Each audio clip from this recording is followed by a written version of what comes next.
I'm a doctor, and I've kept one truth from my husband my whole life: that he's infertile. I lied and said it was me who couldn't have kids, just to protect his pride. But on our wedding anniversary, I heard him scream with my own ears, "Please save my wife and my baby!" If you were in my shoes, what would you do? Leave me a comment. I want to hear your answer below. And don't forget to like and subscribe to the channel. I'm Sarah. In a few days, it'll be my anniversary with Michael Reed. I had planned out a surprise gift for him, down to the smallest detail. I had just quit my job at the public hospital. Those endless night shifts and a tiny paycheck drained every bit of energy I had. Now, I work at a prestigious private hospital in New York.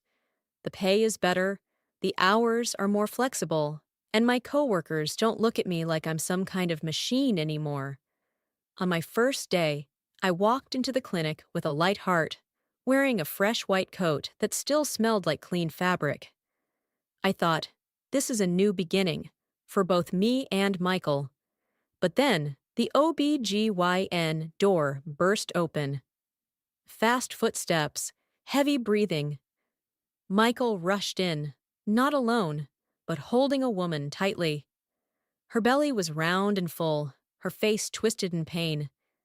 He didn't see me. No, he didn't even look. His eyes were panicked, his lips trembling as he yelled, "Please, save my wife and my baby!" That word, wife, stabbed me like an icy knife. And baby. It tore through every picture I'd ever had of our marriage. I stood frozen by the instrument table. The blood in my body stopped flowing, but the clinic didn't. Machines kept beeping. Nurses called out. She moaned on the bed. Me? The one standing in the corner? Michael Reed's actual wife? My tears spilled out, hot, running down my cheeks before I could stop them.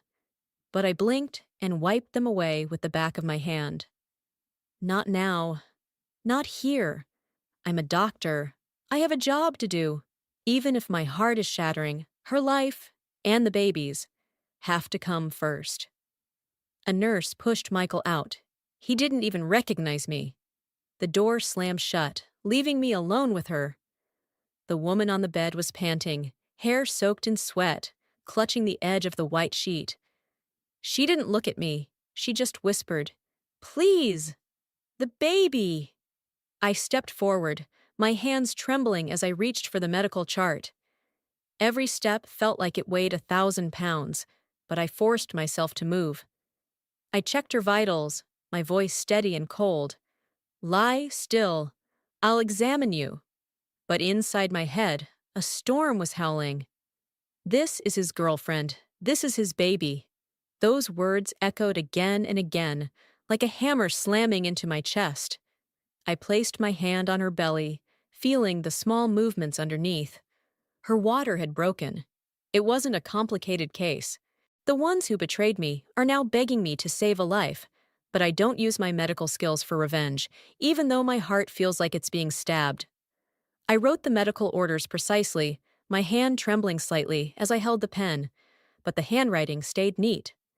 8-month pregnancy with amniotic fluid leakage. Admit for monitoring.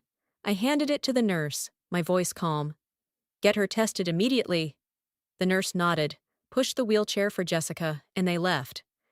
My husband brought his pregnant mistress right in front of me. Can you believe that? I leaned against the wall, chest rising and falling, Michael's voice echoing in my head. Urgent. Worried for her. Had they been together for at least 8 months already? I closed my eyes, trying to erase the recent images of our intimacy. Those warm hugs, those gentle kisses under the bedside lamp. Now they just made me feel filthy, like something dirty clinging to my skin. I clenched my teeth, my body shaking with anger, tears threatening to fall, but I swallowed them back. My genuine love turned out to be a joke. I opened my eyes, standing frozen in the hospital hallway. The beeping of machines echoed from afar, blending with the quick footsteps of the nurses. I told myself in a whisper, as if trying to calm my own heart, "Michael Reed, You don't deserve my love. But my heart, even in pieces, was still torn. 8 years of marriage, full of memories, isn't something you just throw away like an old coat. I closed my eyes, and the beautiful moments of our past flooded back, like sunlight piercing through the fog, warm and painful. I remembered those first nights after our wedding, when Michael held me on that old sofa in our tiny apartment, the smell of coffee he brewed rising from the porcelain cup. He'd hum softly, that warm, low voice, singing the old song I loved, and I'd rest my head on his chest, listening to his steady heartbeat, thinking this would last forever. I remembered those weekend mornings when he'd sneak out of bed early, make breakfast, then bring it to me with a kiss to wake me up. Honey, today I'm your servant. Even if the toast was burnt on one side, I'd still eat it and laugh till I cried. I remembered our beach trip in year 3, when he held my hand, waves lapping at our feet, and whispered, Sarah, with you, I need nothing else. Those moments, once the light in my life, now felt like blades slicing through my heart. 1830. For 8 years, I loved Michael blindly, loved him enough to hide the truth that he couldn't have children, and took the blame from his mother just to protect him. I used to think that if he was sorry, if he admitted it was just a mistake, maybe I'd forgive him. I'd hold him like those old nights and forget everything. Jessica, the baby, the betrayal. I pictured myself saying, All right, Michael, let's start over. But during lunch break, I walked to her hospital room, Jessica Morales, intending to speak with Michael directly.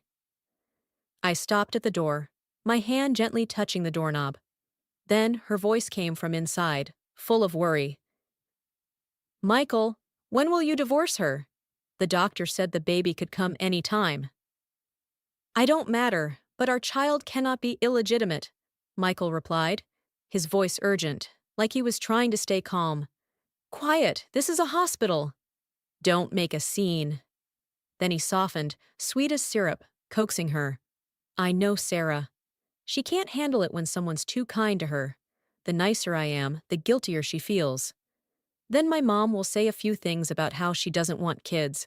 Because of her insecurity, she'll ask for a divorce herself and won't ask for anything. I stood frozen outside the door, hand dropping limp. I couldn't believe it. The man who'd slept beside me for 8 years, he knew my every reaction. How I'd feel guilty receiving kindness. How I was insecure about not having kids. Turns out this was his plan. Intricate and cruel.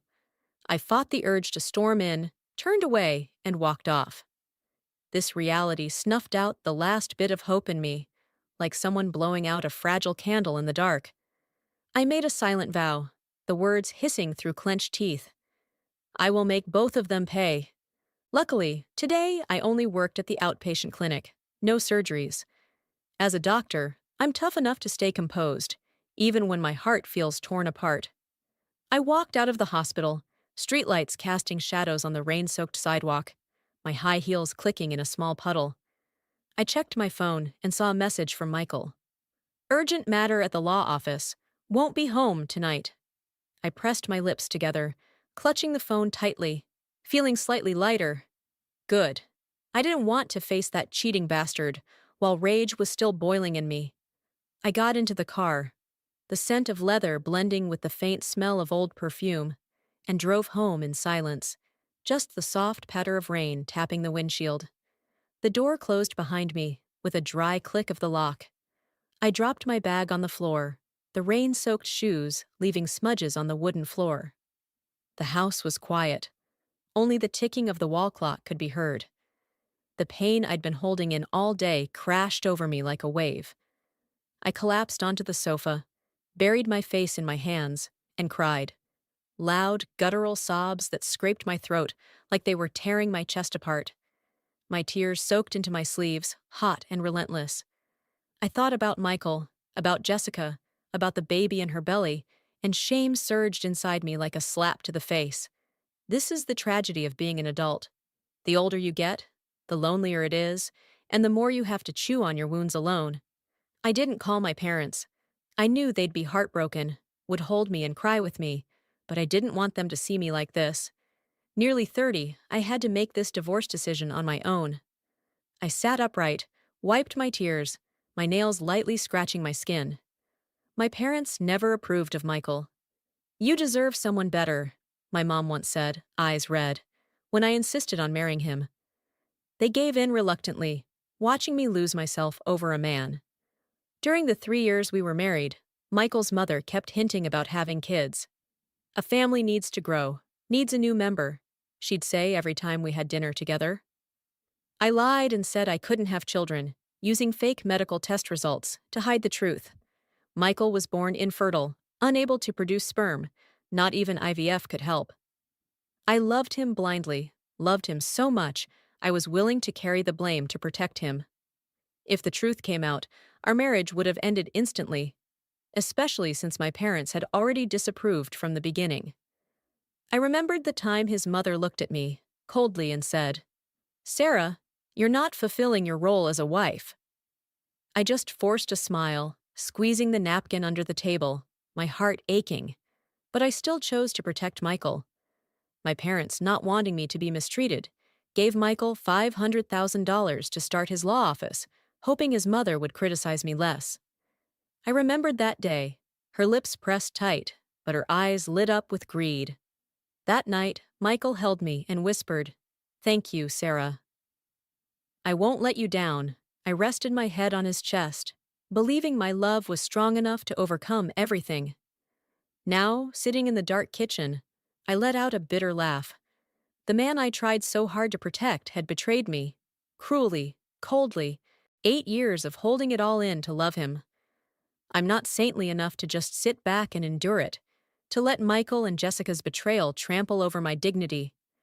I wiped my tears, my fingernails lightly scratched my cheek, and I stood up, looking at myself in the mirror. My eyes were red, but my gaze had hardened. Michael's secret. I would reveal it at the right moment, like an arrow hitting its mark. I pulled myself together, took care of myself like usual.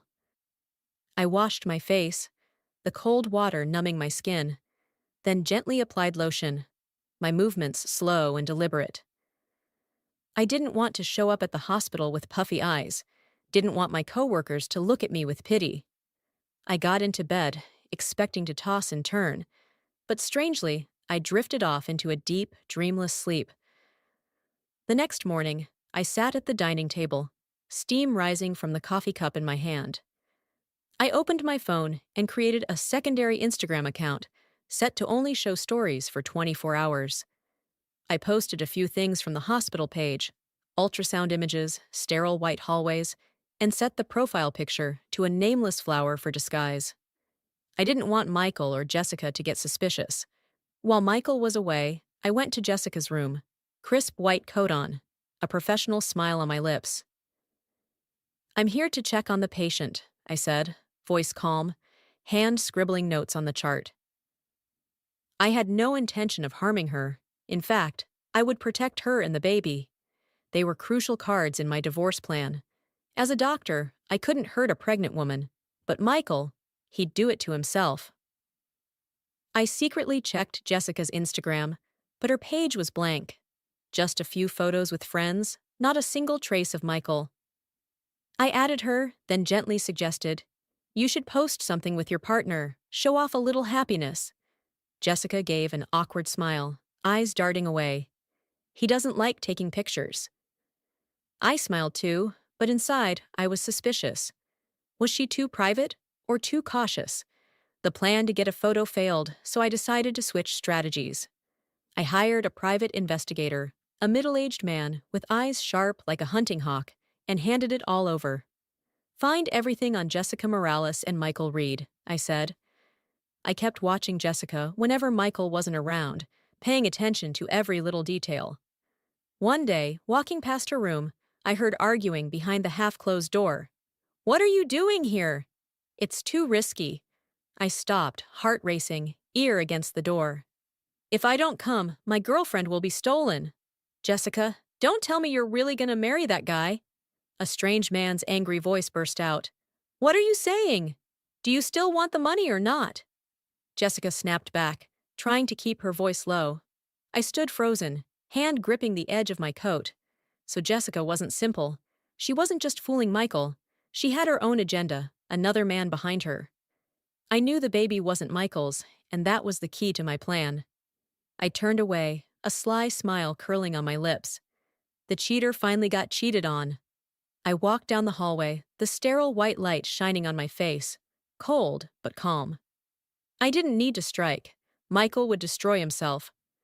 All I had to do was cut clean from him, from those years I once thought were forever. I picked up my phone and messaged the lawyer. Prepare the divorce papers. I want it done soon. I took a deep breath, a sense of relief creeping in, like a weight had been lifted. Michael and Jessica could go ahead and weave their own tragedy.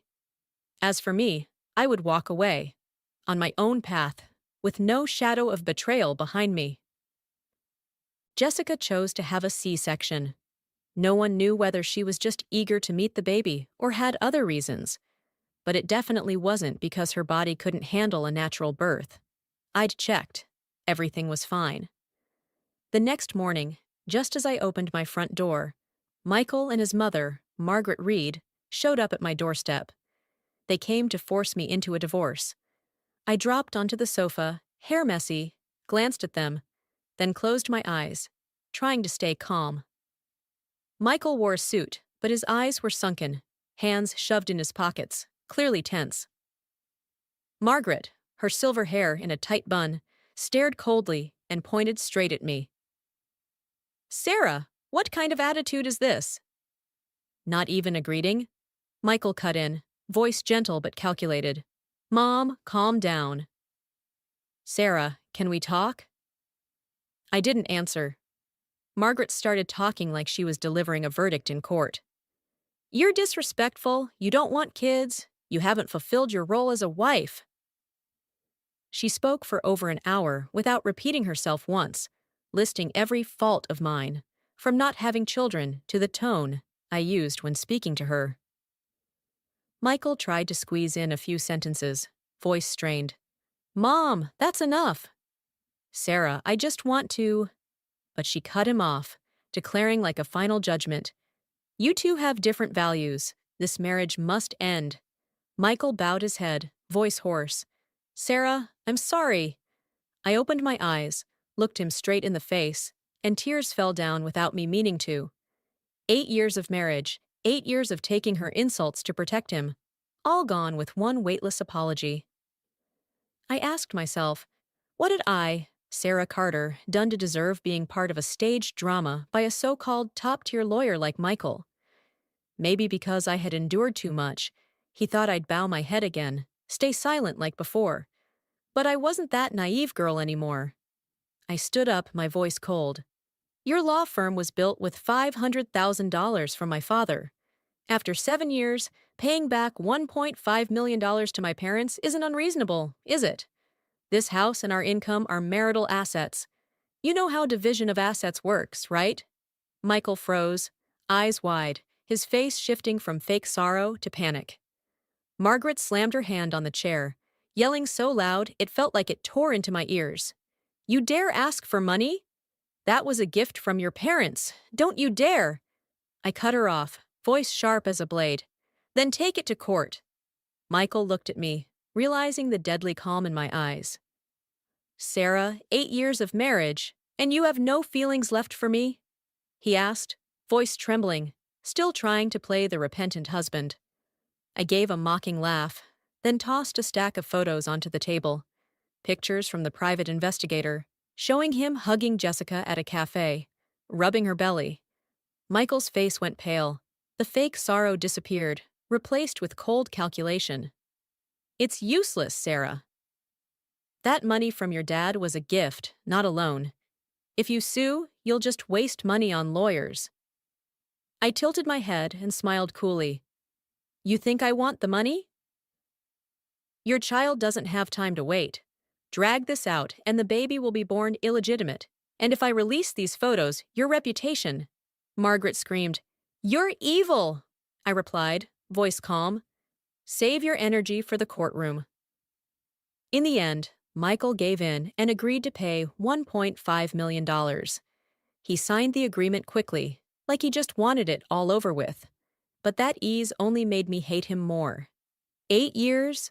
Who was I blind for? I took the money, knowing full well that if it weren't for Jessica's baby, I wouldn't have been able to get back such a large sum to return to my parents. But what he would never see coming was that the divorce wasn't my final revenge. It was just the beginning. Michael urged me to sign quickly. His voice rushed, like he wanted to end everything before I could change my mind. "Sarah, hurry up!" I looked him straight in the eye, voice ice cold. "Transfer the money first. Once it's in my account, I'll sign. That way, we won't have to see each other again. And make sure you write clearly." Debt repayment. Michael's face darkened, his cheekbones hollowed, lips pressed tight like he was swallowing his anger. Margaret, standing behind him, pointed at me. "You really are greedy." I didn't flinch, just stood there with my arms crossed, staring at them. Michael finally transferred the money. I called the bank and saw the notification. $1.5 million received. I picked up the pen and signed the divorce papers, my handwriting sharp and decisive, without a moment's hesitation. Holding the paper in my hand, I didn't feel the heartbreak I thought I would.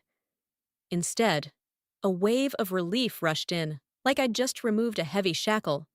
I almost laughed. Seeing how calm I was, while he'd just lost a huge sum of money, Michael turned pale with rage. "Sarah, you're really this happy to divorce me?" "Were these 8 years fake to you?" he asked, voice trembling, trying to act heartbroken. I gave a cold laugh, tilted my head. "If you hadn't cheated, maybe I'd still be stupidly in love with you." This was a no-contest divorce, the official reason being irreconcilable differences. The lawyer, face blank, flipped through the papers. But Michael still tried to smear me, speaking low but loud enough for the people nearby to hear. She never wanted kids, never wanted to build a family. I decided I wasn't going to protect his reputation anymore.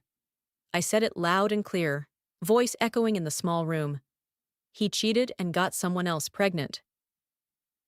Judging looks from the staff and a few bystanders immediately turned toward Michael.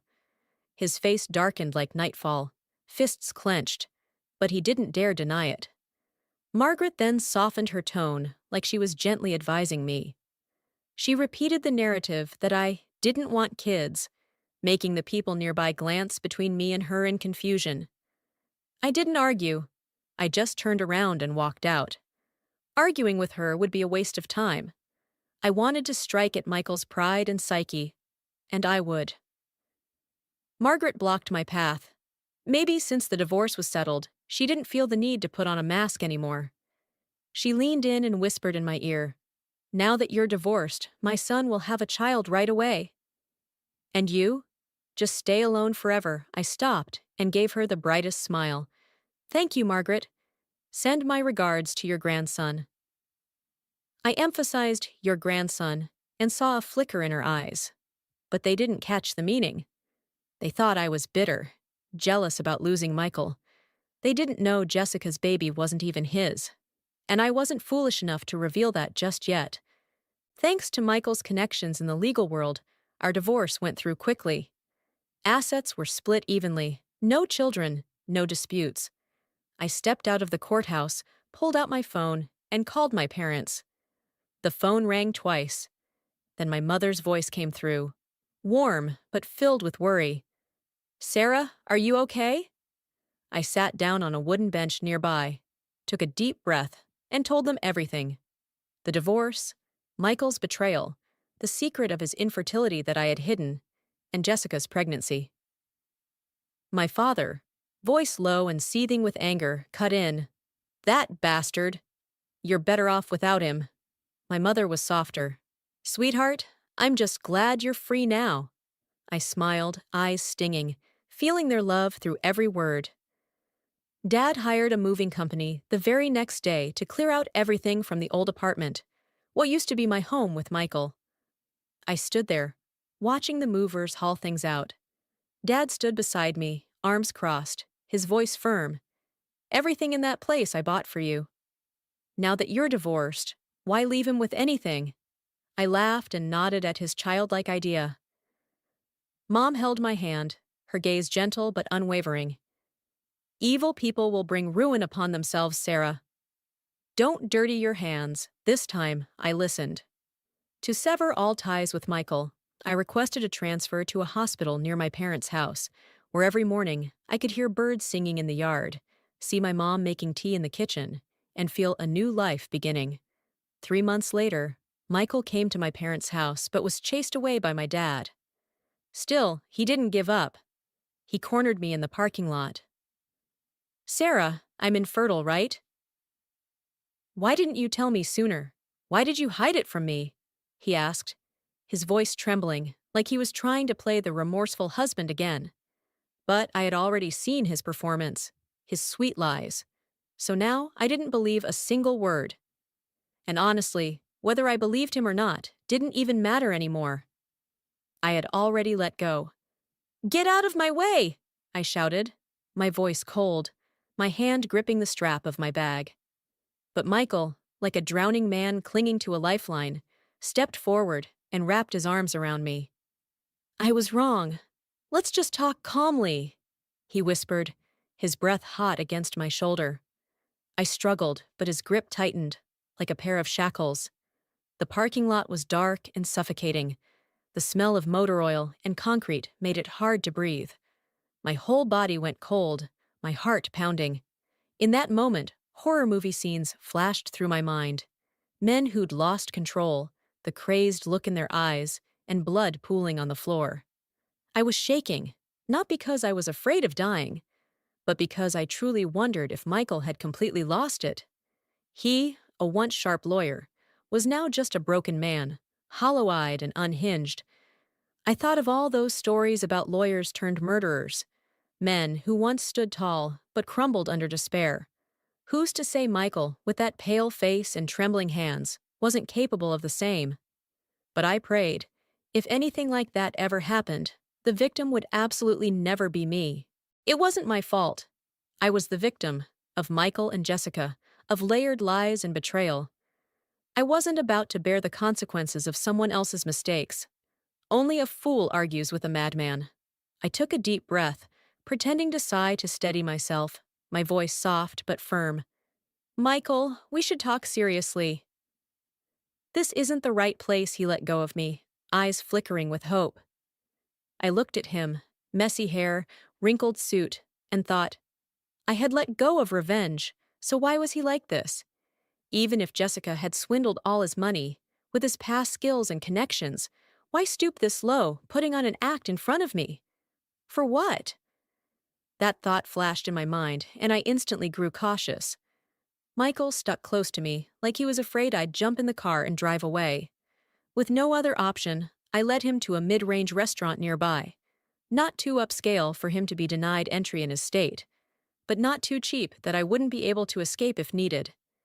I sat across from him, arms crossed, and asked bluntly, "Michael, you married Jessica already, didn't you?" He jerked his head up, eyes bloodshot like a cornered wolf, his gaze feral. "Don't mention her!" But then, realizing we were in public, he lowered his voice to a near whisper. "She fooled me! Took my money, my love, and destroyed my name." I frowned, my voice calm. "Ruined your name? What do you mean?" Michael lowered his head, seemingly not even hearing my question, lost in his own emotions. His right hand slammed hard on the table with a thud that made the water glass shake, veins bulging across the back of his hand. "The baby's not mine. I can't have children," he said, voice twisted like he was being tortured. "I brought her and the baby home. And the next day, she vanished, took all my valuable assets with her." He paused, his eyes empty.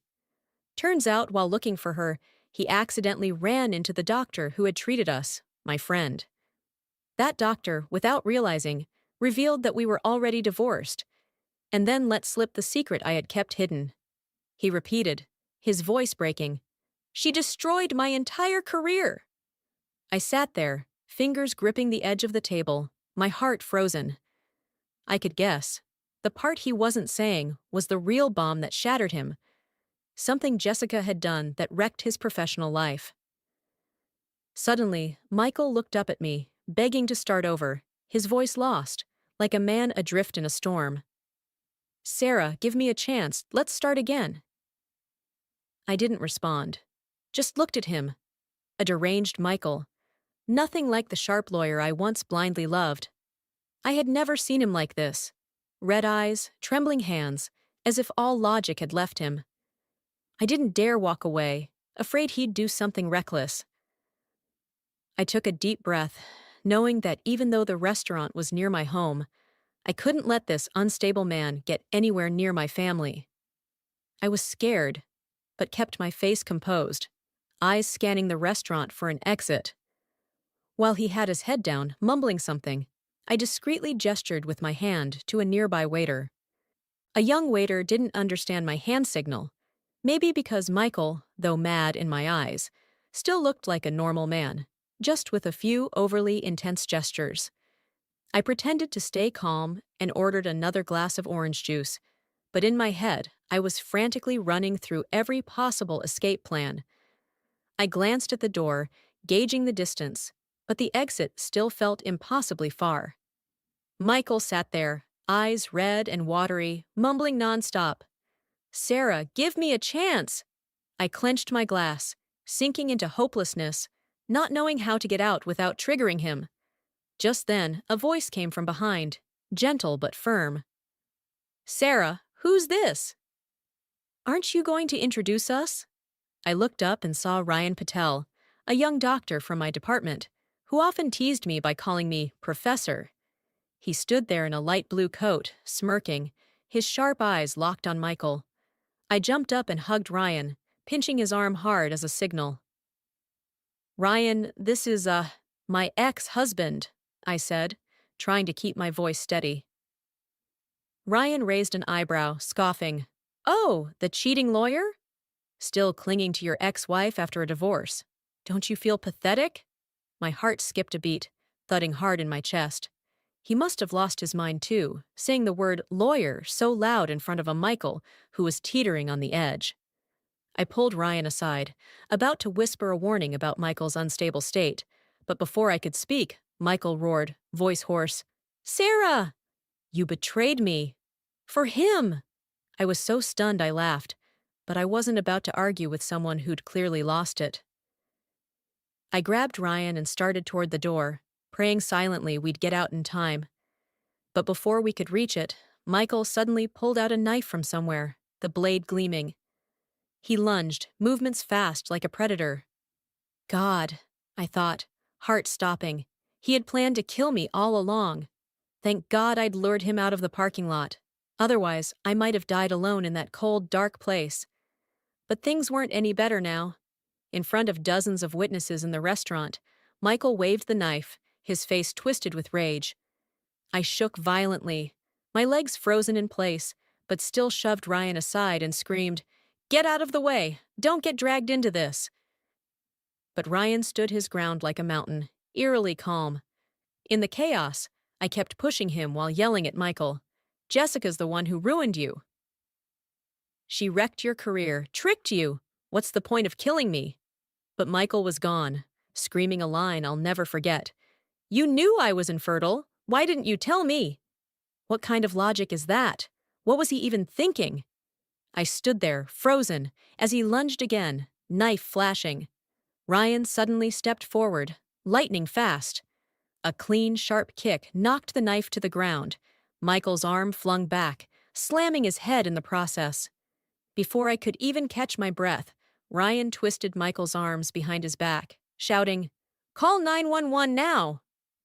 He wiped his forehead, like brushing away invisible sweat, and grinned at me. "Good thing I do martial arts." I stood there, legs trembling, breath shallow, staring at Michael collapsing, eyes blank. Police arrived, handcuffed him, the clicking of the cuffs mixing with the whispers from stunned diners. Ryan and I were taken in for statements, the flashing lights of the patrol car blinking through the window. Watching Michael being taken away made me shiver.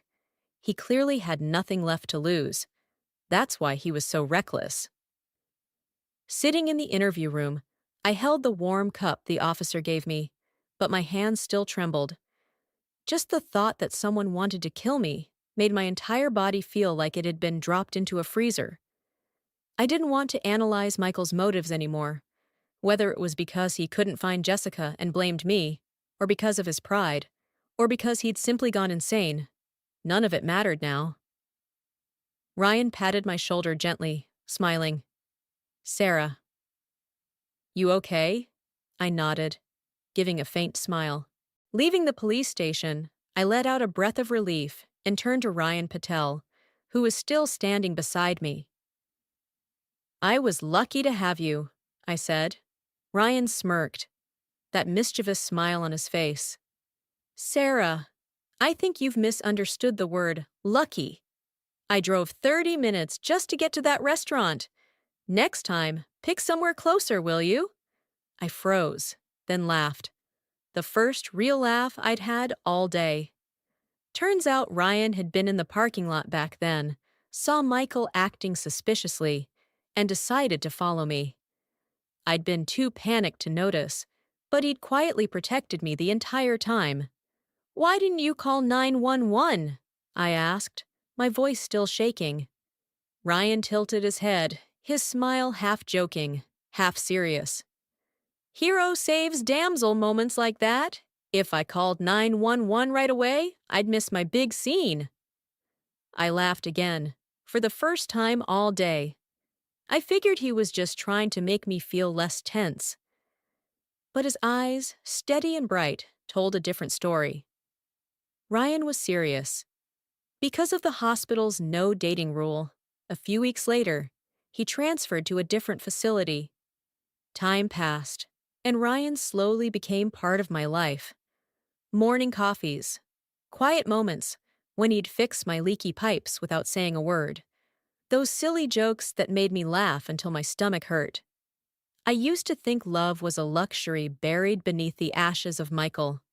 But Ryan, with the way he patiently waited for me to open up, made me believe in it again.